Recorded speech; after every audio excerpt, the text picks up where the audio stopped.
সকলকে স্বাগতম। এই ভিডিওটি কোনো ক্লাসের ভিডিও নয়। এই ভিডিওটি মূলত 20 থেকে 38 বছর বয়স যে সমস্ত স্টুডেন্ট তাদের কেরিয়ার গড়ার জন্য বিভিন্ন চাকরি পরীক্ষা দিচ্ছেন বা দিবেন, তারা মিশনে রয়েছেন। মিশনে একদম আপনার এই মূল্যবান সময়টি ব্যয় করবেন না, তার জন্যই এই ভিডিওটি বানানো। তো যেটা আমি বলতে চাই এই ভিডিওর মাধ্যমে, যে কোনো মিশনে আপনারা যাবেন না, কোনো হোস্টেল বা মিশনে আপনারা যাবেন না। আপনাদের যদি খুব বেশি টাকার প্রয়োজন না পড়ে একান্তই মিশন যাবেন না। বা মিশনে যারা কর্মরত আছেন 20 থেকে 38 বছর বয়স পর্যন্ত, তারা ইমিডিয়েটলি মিশন ছাড়ুন। কারণ প্রচুর এমন দাদা বা দিদিদের দেখা গেছে যারা অতীতে মিশনে ভালো সার্ভিস দিত, কিন্তু বর্তমানে তারা বেকার হয়ে গেছে, পুরোপুরি বেকার। তাদের লাইফটা তারা নিজে ধ্বংস করেছে। কিভাবে? 20 থেকে 38 বছর বয়স পর্যন্ত চাকরি একটা মোক্ষম সময়। এই সময়ে বিভিন্ন জন বিভিন্ন ভাবে তাদের কেরিয়ার গড়ার জন্য বিভিন্ন রকম বই পড়ে পরীক্ষা দেওয়ার প্রস্তুতি নেয়, কিন্তু আলটিমেটলি দেখা যায় যে অভাবের কারণে, বর্তমান যে পরিস্থিতি, চাকরি বাকরি না হওয়ার কারণে তারা বাধ্য হয়ে মিশনে ঢোকে। কিন্তু যতই বাধ্যবাধকতা থাক, তারপরেও আমি বলবো যে আপনারা অতি দ্রুত মিশন ছাড়ুন। কারণ মিশনে যে পরিমাণ পরিশ্রম আপনি করেন, তার 4 ভাগের এক ভাগ যদি পরিশ্রম করেন, তো আমি 100% আমি এইটুকু কথা হলপ করে বলতে পারি যে আপনার যে কোনো চাকরি পরীক্ষায় কোয়ালিফাই করতে পারেন। সেটা পাবলিক সার্ভিস কমিশনের পরীক্ষায় হোক বা অন্যান্য যে কোনো চাকরির পরীক্ষায় হোক। তো দয়া করে রিকোয়েস্ট করব, যে সমস্ত বন্ধু বান্ধব বা আর যারা শুনছেন আমার বন্ধু বান্ধবের বাইরে, তাদেরকে বলবো আপনারা মিশন দ্রুত ছাড়ুন। মিশন দ্রুত ছাড়ুন, হোস্টেল বা মিশন দ্রুত ছাড়ুন। কি কি বিষয়ের জন্য মিশন ছাড়তে হবে বা তাদের নেগেটিভ পয়েন্টগুলো বা পজিটিভ পয়েন্টগুলো কি কি, সেগুলো রচনার আকারে আমি কিছু বলতে চাই। আমরা ক্লাস 10 বা 12 দেখেছি যে সাম্প্রতিক কিছু ঘটনাবলীর উপর রচনা লিখতে দিত, যাতে ছাত্রছাত্রীদের নিজস্ব একটা চিন্তাধারা বিকশিত হয়। ঠিক এই চিন্তাধারা বিকশিত হওয়ার মতোই একটি ছোট অংশ, যা আমার জীবনের ভিত্তিতে আমি উপলব্ধি করেছি, সেটাই কিন্তু এই ভিডিওর মাধ্যমে আমি তুলে ধরেছি। টিচার অফ মিশন, মিশনের যে নিয়োগ পদ্ধতিটা হয় সেটা বড় অদ্ভুত কোয়ালিটির। প্রথমে তারা একটা অ্যাডভার্টাইজমেন্ট বের করবে, ফেসবুকে হোক বা হোয়াটসঅ্যাপ গ্রুপে হোক বা খবরের কাগজে হোক। নিয়োগটা শুধু দেখানো, বুঝলেন? এই নিয়োগের জন্য বেকার কিছু ছেলে পেলে তাদের পকেট মানি খরচা করে ফর্ম ফিল আপ করবে, এই আশায় যে তারা মিশনে হয়তো ভালো একটা ডেমনস্ট্রেশন দিলেই হয়তো কিছু পাবে। আলটিমেটলি আপনি যদি ভালো ডেমনস্ট্রেশন দিয়েও দেন, আপনাকে কিন্তু নিয়োগ করা হবে না। কারণ কি? কারণ যেহেতু এটি একটি বাণিজ্যিক প্রতিষ্ঠান, এখানে দেখা হবে কি কত কম টাকায় মিশনে থাকতে রাজি আছে, এবং সারা দিন রাত্রি পরিশ্রম করে আপনি পাবেন মাত্র 2 থেকে 300 টাকা, যেটাকে সোজা বাংলায় আমরা বলতে পারি মাসে 6 থেকে 7,500 টাকা। ওভারঅল 24 ঘন্টা সারা মাস ডিউটি করে পাবেন 6 থেকে 7,000 টাকা। এর চাইতে একজন ডেইলি লেবার বর্তমান প্রেজেন্ট সিচুয়েশনে 450 টাকার উপর ইনকাম করে, খাওয়ারটা মালিকের খেয়ে, খাওয়ারটা কিন্তু নিজের না, মালিকের খেয়ে দিয়ে সে 450 টাকা রোজ ইনকাম করে। কিন্তু যারা মিশনে আছেন তারা কি 450 টাকা বা 500 টাকা ইনকাম করেন? একদম নয়। 230, কারো বেতন 270, এইরকম সারাদিন ডিউটি করে। একজন ডেইলি লেবার ডিউটি করবে মাত্র 8 ঘন্টা, আপনি ডিউটি করবেন 12 ঘন্টা, তারও বেশি। শর্ট টাইম তো ধরলাম না, কিন্তু তারও বেশি ডিউটি। তো গল্প আকারে আমি ভিডিওটি বলছি। নিয়োগ করবে না, বেকারদের প্রতারণা করার জন্যই এই অ্যাডভার্টাইজমেন্টটা দেওয়া হয়। এখানে বেকারদের টাকা লস হয়, ছবি ছবি বানাতে বা বায়োডাটা তৈরি করতে, এবং যাতায়াতের একটা ভাড়া খরচা হয়। এবং সব শেষে মিশন মালিকদের বলবো, ব্যবসা করুন, নো প্রবলেম, কিন্তু বেকারদের নিয়ে ছিনিমিনি খেলবেন না। তারা যে ইন্টারভিউ দিতে যাবে আপনার মিশনে, দয়া করে সেই টাকাটা যদি আপনারা দিতেন অনেক ভালো হতো। কারণ আপনি তো নিয়োগ করবেন না, নিয়োগ করলে তারা তো পেত। নিয়োগ কাদের করবেন? যারা খুব কম রেটে আপনি রাখবেন তাদেরকে। মিউজিয়ামে জাদুকররা যেমন মিউজিয়ামে মোমের পুতলা দেখিয়ে টাকা নেয়, আপনারা ঠিক সেরকম মাস্টারের কোয়ালিটি, মাস্টারের ডিগ্রি দেখিয়ে টাকা ইনকাম করেন। তো কোনো ব্যাপার নেই, করতেই পারেন, সবারই ব্যবসা করার স্বাধীনতা আছে। ঠিক আছে, চলে আসি বেতনটা খুব, যেটা বললাম, খুব দুঃখজনক। 6 থেকে 7.5 হাজার এইটুকু বেতন দেবে। বেতন সিস্টেম শুরু করার আগে একটা কথা বলি, তারা যখন আপনার ডেমনস্ট্রেশনটা নেবে সেখানে বলবে আপনি এটা জানেন না। তারা কিন্তু জানে যে আপনার মধ্যে কোয়ালিটিটা আছে, কিন্তু তারা জেনে শুনে এমন কোশ্চেন করবে যাতে আপনার দেখে নিজেকে মনে হবে যে না, আপনার মধ্যে বোধহয় এই কোয়ালিটিটা কম আছে, বা এই প্রশ্নটা আপনি পারলেন না। একটা হীনমন্যতা আপনাকে প্রথমেই ধরিয়ে দেবে, যাতে করে আপনি কম টাকায় থাকতে রাজি হন। এবং ফাইনালি যখন আপনার বেতনটা সিলেক্ট হয়ে যাবে, আপনি ভাবেন যা, আমি অনেক আনন্দ পেয়েছি। কিন্তু না, পিকচার তো अभी শুরু হুয়া হ্যায়, খতম তো নেই হুয়া হ্যায় না। দেখি তারপরে কি আসে। ছুটি, আপনাকে ছুটি দেবে 24 ঘন্টা বা তারও কম। কিছু কিছু মিশন মালিক ছুটি দেয়, শনিবার বিকেল 4টায় যাবে, রবিবার বিকেল 4টায় ঢুকবে, এরকম অবস্থা। তার মধ্যে যদি মানে কারো বিবাহিত জীবন থাকে, তাহলে তো নরক হয়েই উঠলো, নরক হয়েই উঠলো। আবার তারা আবার দরদি হয়, বলে ঠিক আছে আপনাকে আরেকটা রাত্রি বেশি দেওয়া হবে। আরে কি দেওয়া হবে? জীবনের মেন সময়টাই তো আপনি শেষ করে দিলেন। তো ছুটি সপ্তাহে এনারা যতই দিতে চান, ছুটি কিন্তু সেরকম ভাবে দেয় না। রবিবার রবিবার ছুটি দেয় না। উল্টো দিকে তারা আরো বেশি বলে যে এই রবিবারে আপনাকে যেতে হবে না, আর এই রবিবারে গার্জিয়ান মিটিং আছে, প্রেশার আছে, এটা আছে, ওটা আছে, আপনি এই রবিবারে না গেলে ভালো হতো, আপনি যদি না যান অনেক ভালো হতো। আর তারা বলবে আমার মিশনের প্রতি যে বেশি ভালো কাজ করে আমি তার জন্য আছি, আমি তার জন্য প্রাণ দিয়ে দেব।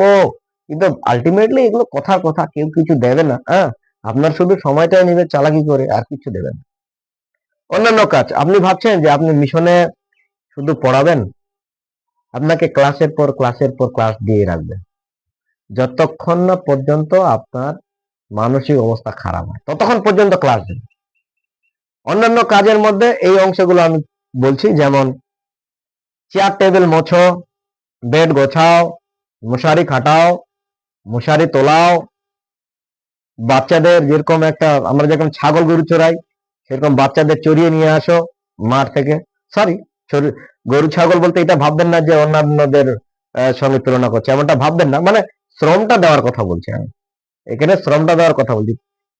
বাচ্চাদের খেলাধুলা থেকে শুরু করে সব রকম শ্রম কিন্তু আপনাকে দিতে হবে, পড়ানোর বাইরেও। তারপরে যদি এমনও পরিস্থিতি দাঁড়ায়, তাহলে আপনাকে কিন্তু বাজারও করতে হতে পারে। কোনো কিছু একটা ফুরিয়ে গেল, আপনাকে বলে যাও তো এটা নিয়ে আছে, আপনি যদি না যান, গেল না, সম্পর্ক খারাপ হলো। আপনি তো মান সম্মান, রেসপেক্টের জন্য করতে বাধ্য, কারণ ভদ্র মানুষ তো, করতে বাধ্য। নিন্দা বা গুজব, এদের একটা অদ্ভুত কোয়ালিটি আছে।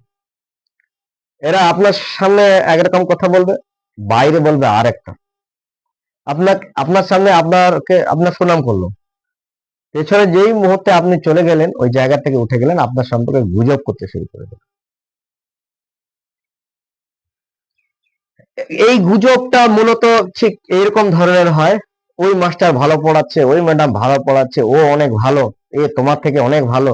আপনার সামনাসামনি বলবে, আপনাকে অন্যদের নিয়ে কম্পেয়ার করবে, আপনাকে হীনমন্যতায় ভুগিয়ে দেবে। এদের এটা কাজ, পলিসি, এটা পলিসি। এরা দ্বিতীয় পলিটিশিয়ান। মালিকের অভিযোগ, মালিকের অভিযোগটা আপনার প্রতি থাকবেই, সেটা ভুরি ভুরি। আপনি কেন সকালে ঘুম থেকে লেট করে ওঠেন? কেন আপনি রাত্রিবেলায় এত রাত জ্বালিয়ে বই পড়তে বসেছেন? কেন আপনি এটা করেছেন? কেন আপনি খেতে আসেননি? কেন আপনি ডাইনিং টেবিল পরিষ্কার করে রাখেন না? কেন আপনার ঘরটা নোংরা থাকে, কেন বাচ্চারা ঘুম থেকে দেরি করে ওঠে, কেন বাচ্চারা হাতের লেখা করেনি, কেন তারা ঠিকঠাক মাথায় চিরুনি করেনি, কেন তারা ব্রাশ করেনি, কেন তাদের জামা কাপড় অগোছালো, এইরকম অনেক অভিযোগ থাকবে। তো আপনার বেসিক্যালি আপনি একটা অভিযোগের বোকা বাক্সে পরিণত হয়ে যাবেন। থার্ড, গার্জিয়ান অভিযোগ। হ্যাঁ, গার্জিয়ানরা যেহেতু অনেক কষ্ট করে টাকা দেয়, তাদের একটা দুঃখ বেদনা বা মিশন কর্তৃপক্ষের থেকে তাদের একটা আশা থাকে। যখন তারা কাঙ্ক্ষিত আশাটিতে পৌঁছাতে পারে না, তখন ওই রাগটা গিয়ে ঝাড়ে মালিকের উপর, আর মালিক গিয়ে রাগটা ঝাড়ে ওই মিশনে বেচারা অসহায় শিক্ষক যিনি নিয়োগ হয়েছেন আর কি। শিক্ষক বলবো না, মাস্টার না, উনি ডাস্টার। অ্যাকচুয়ালি ওনার কাজ তো ডাস্টারই করা। ডাস্টারের মতোই তো ওনার কাজ।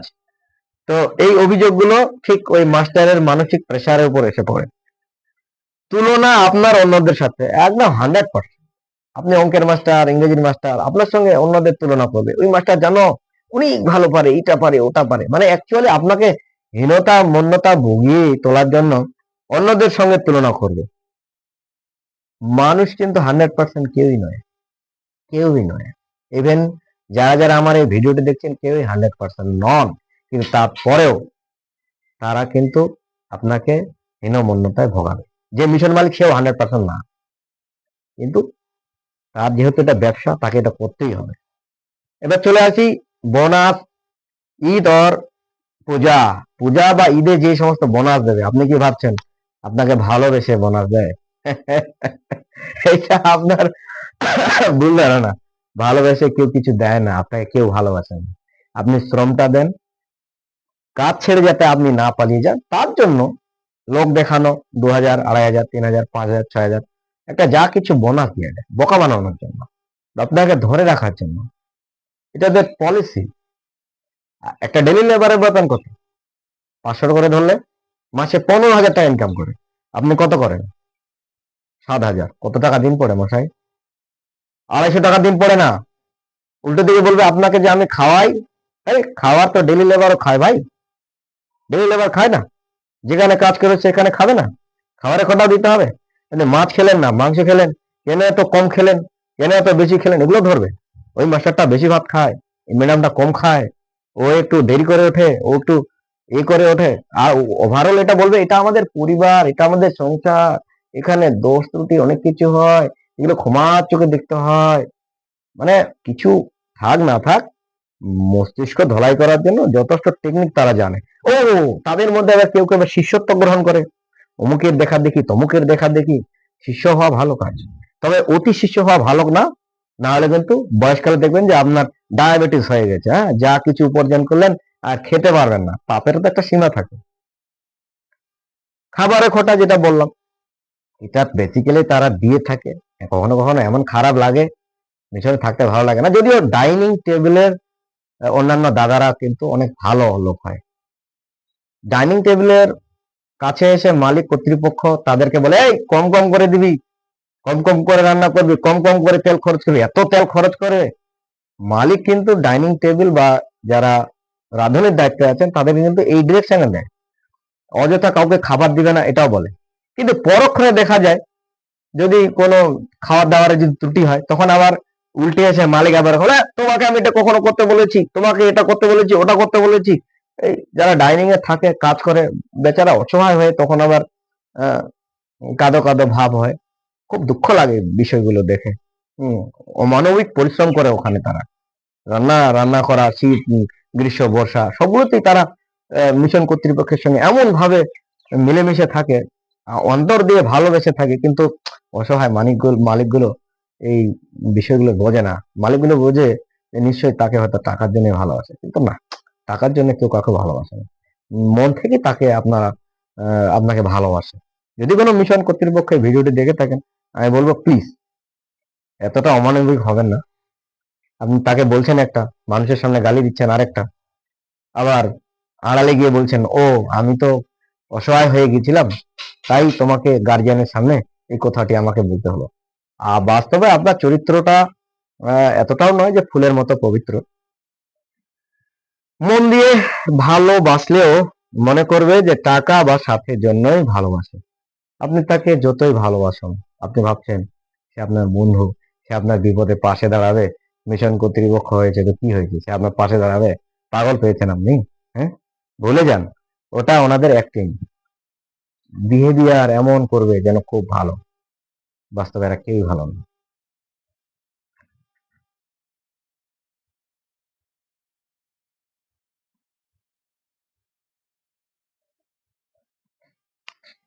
কিছু পয়েন্ট আমি নোট করেছিলাম, যেগুলি ঠিক এইরকম। যারা মিশন কর্তৃপক্ষকে মন থেকে ভালোবাসে, তারা সবসময় মন দিয়ে ভালোবাসে, মন দিয়ে কাজ করে, কিন্তু মিশন কর্তৃপক্ষ এটাকে খুব নেগলিজেন্সির আকারে দেখে। আপনি যদি নিজের মনে করে সব কাজ সময় মতো করে দেন, তারপরেও কিন্তু মিশন কর্তৃপক্ষের মন পাবেন না। মিশনের মাস্টাররা নিজেকে মাস্টার মনে করে, কিন্তু বাস্তবে তারা মাস্টারের যোগ্যতা পায় না। তাদেরকে বিভিন্ন কাজের মধ্য দিয়ে পরিচিত করে দেওয়া হয় যে তারা চাকর বা অন্যান্য ডেইলি লেবারের চাইতে কম কিছু নয়। মিশনের মাস্টার হলো এমন এক লোক যে মিশনে পড়ায়, ঝাড় দেয়, বাচ্চার কাপড়, বেড গোছানো, রাত্রে মশারি খাটানো, সব কাজ করে। এবং অনুষ্ঠানের মাস্টার হলো প্যান্ডেলম্যান। প্যান্ডেলের চেয়ার এটা ওটা বয়ে নিয়ে আসো, এগুলো করে। চেয়ার টেবিল বয়ে নিয়ে আসো, পরিষ্কার করে মোছো, এগুলো না করলে আবার আপনার ডিসক্রেডিট আছে। মানে আপনি তখন লেবার, আপনি তখন আর মানে ইয়ে নন, মাস্টার নন। ঠিক আছে? আর আপনি যদি না করেন এটা, আপনাকে মগজ ধলাই করে বলবে এটা আমাদের পরিবার, এটা আমাদের টিম। আহ, যদি টিম আর পরিবার হতো তো আপনার যে বাড়ির লোকগুলো আছে তাদেরকে নিয়ে আসেন না, কি সমস্যা আছে?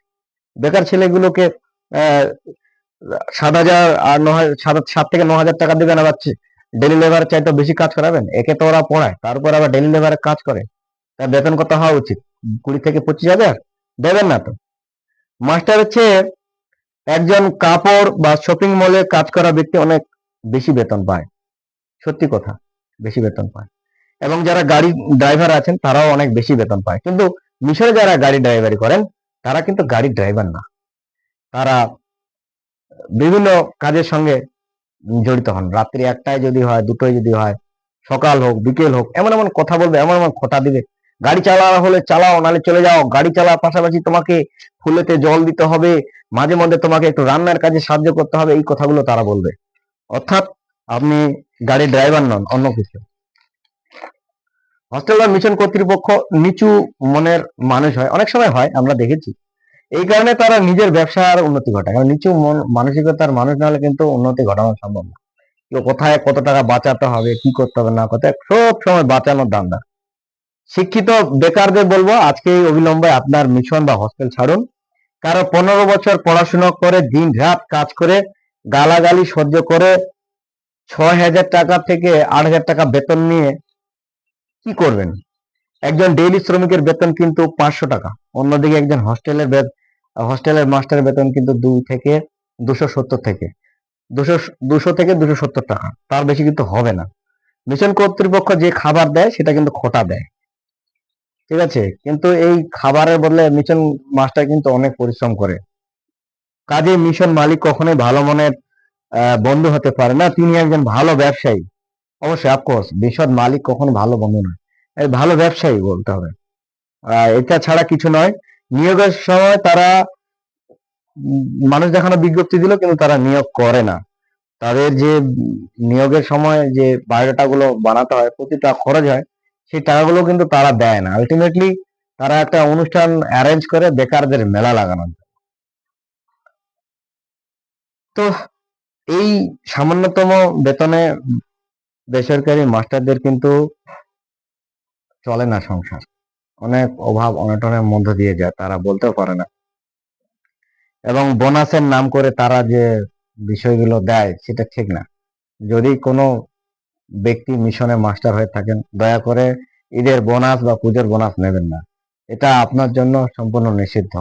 এটা আপনাকে খুশি করতে দিচ্ছে না, এটা আপনাকে অপমান করার জন্য দিচ্ছে। যদি তাদের মনে হতো যে বোনাস দিতে হবে, তারা যদি আপনার ভালো চাইতো, আপনার বেতনটা এমনিতে বাড়িয়ে দিত, বোনাস দিতে হতো না, বোনাস দিতে হতো না। কিছু মানুষ সত্যি ভালোবাসে, কর্তৃপক্ষ মনে করে তাকে টানার জন্য। টাকার জন্য ভালোবাসে। কিছু মানুষ মিশন কর্তৃপক্ষ এমনিতে ভালো, কিন্তু তারা ভাবে টাকার জন্য। না, সবাই টাকার জন্য ভালোবাসে এমনটা ভাববেন না। টাকার বাইরে অনেক কিছু আছে, টাকাটাই সব না। টাকাটা আপনাদের জন্য হতে পারে, বেসরকারি মিশন মাস্টারদের জন্য নয়। আর বোনাস বাড়িয়ে দেওয়ার কি আছে ভাই? এখানে বোনাস বাড়িয়ে দেওয়ার কি আছে? বা বেতন বাড়িয়ে দেন না, 12,000 15,000 টাকা বেতন কি আছে? আপনারা তো নিচ্ছেন, যে এই খরচ ওই খরচ করে নিচ্ছেন, তো খাবারের টাকা বাঁচিয়ে দিচ্ছেন, এটা বাঁচিয়ে দিচ্ছেন, ওটা বাঁচিয়ে দিচ্ছেন। টিচারদের একটু বেতন বাড়াতে পারবেন না? দয়া করে একটু বেতনটা বাড়াবেন স্যার। যারা মিশন কর্তৃপক্ষ আছেন, আমার ভিডিওটি দেখছেন, প্লিজ দয়া করে বেতনটা বাড়াবেন। বেতনটা 15 থেকে 25,000, 15 থেকে 25,000 করবেন। কারণ ডেইলি লেবার 500 টাকার উপর বেতন পায়। এনারা তো শিক্ষিত, দেখুন একটু যদি কিছু করা যায়। আর আর যারা দেখছেন ভিডিওটা, লাস্ট পর্যায়ে এটা বলবো, 20 থেকে 38 বছর বয়স পর্যন্ত যারা আছেন, আজকে মিশন ছাড়ুন। যে পরিমাণ পরিশ্রম আপনি করছেন তার 4 ভাগের 1 ভাগ পরিশ্রম যদি নিজের জন্য করেন, আপনি বড় বড় চাকরি পরীক্ষায় পাশ করে যাবেন। Thank you.